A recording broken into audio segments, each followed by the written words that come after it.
नाज़रीन सलाम अलैकुम। तकी टीवी नेटवर्क में आपका खैर मक़दम है।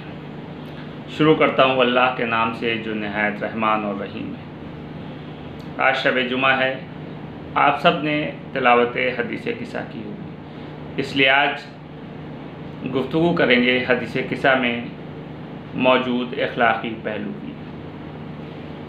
नाज़रीन, आइम्मा अलैहिस्सलाम से हम तक बहुत सी दुआएं पहुँची जो अपने अंदर नूरानी मतालिब का पेशबहा कीमती ख़जाना रखती है, लेकिन हमारी बदकिस्मती ये है कि हमने जो जुल्म अल्लाह के कुरान के साथ किया वही सलूक आइम्मा के फरामीन और ख़ुसूसी तौर पर दुआओं के साथ किया।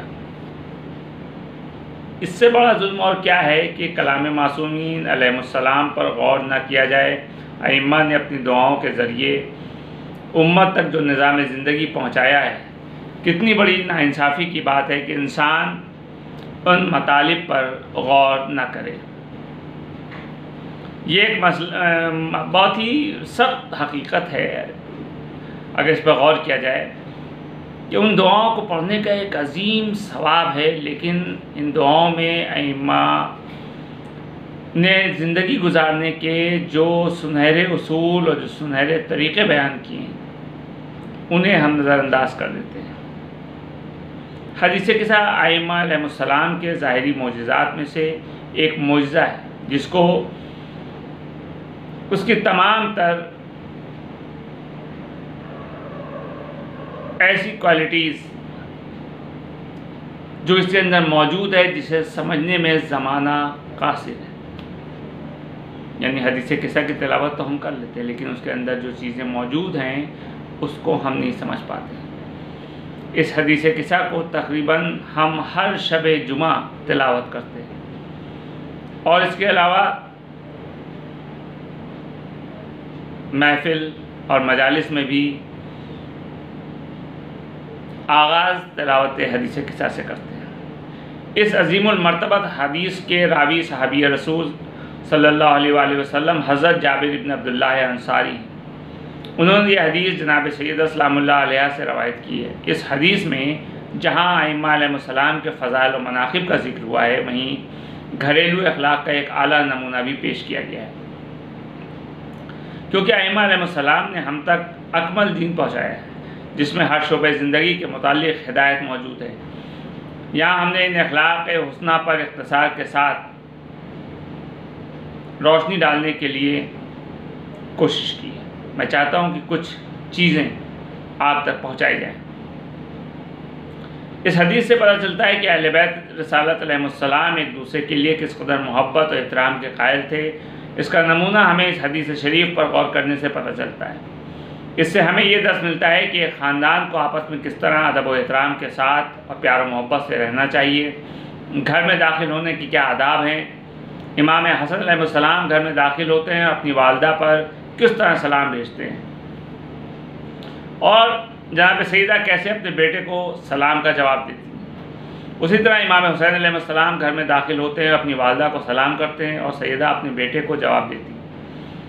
उसी तरह जब मौलाए कायनात घर में दाखिल होते हैं तो अपनी ज़ौजा को सलाम करते हैं और सैयदा किस तरह अपने खाविंद के सलाम का जवाब देती हैं। गोया कि एक मुआशरे की तरबियत हो रही है।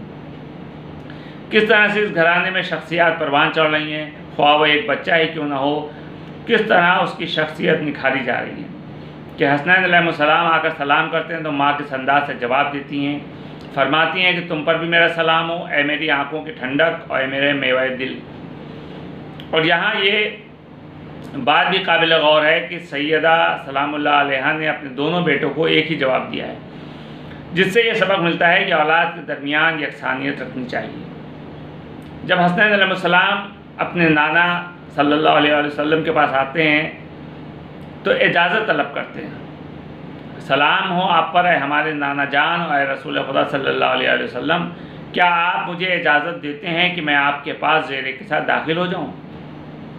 और उसके आगे रसूल खुदा सल्लल्लाहु अलैहि वसल्लम किस तरह जवाब देते हैं, फरमाते हैं तुम पर भी सलाम हो मेरे बेटे और मेरे हौज़ कौसर के मालिक, मैं तुमको इजाज़त देता हूँ। इसी तरह इमाम हुसैन अलैहिस्सलाम पास आकर सलाम करते हैं कि सलाम हो आप पर नाना जान, और सलाम हो आप पर बुजुर्गवार जिनको खुदा ने मुंतखब किया है। क्या आप मुझे इजाज़त देते हैं कि मैं आप दोनों के साथ चादर में आ जाऊँ? रसूल खुदा जवाब में फरमाते हैं, तुम पर भी सलाम हो मेरे फ़र्जंद, और ए मेरी उम्मत की शिफात करने वाले, मैं तुम्हें इजाज़त देता हूँ। गोया कि एक बच्चा ही क्यों ना हो, उसकी इज़्ज़त व एहतराम करो और उसे ऐसे नामों से मत पुकारो जिससे उसकी शख्सियत मजरूह हो। हदीस किस्सा में ये बात भी पिन्हा है कि खाविन जब घर में दाखिल हो तो अपनी ज़ौजा को भी सलाम करे। सितम ज़रीफ़ी ये है कि हमारे माशरे में अगर कोई मर्द अपनी बीवी का एहतराम करे तो उसको अलग अलग खिताब दे दिया जाता है, अलग अलग अलक़ाब से पुकारा जाता है।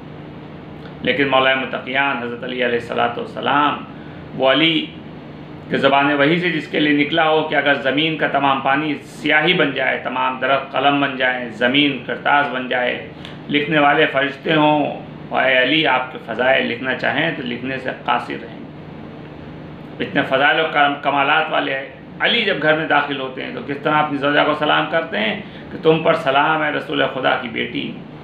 और सईदा अपने शौहर को जवाब देती हैं कि आप पर भी सलाम है अबुल हसन ए अमीरुल मोमिनीन।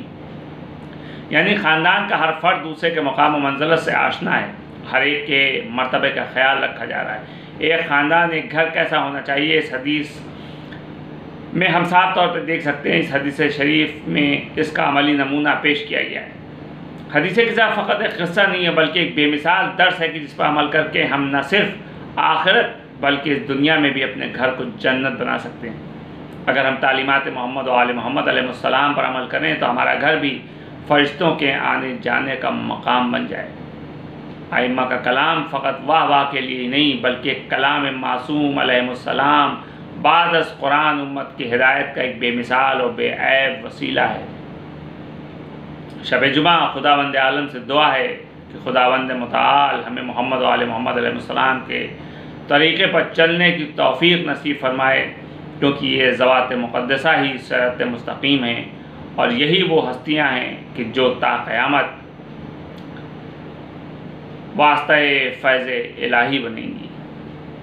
नाज़रीन, देखते रहिए तकी TV। खुदा हाफ़िज़।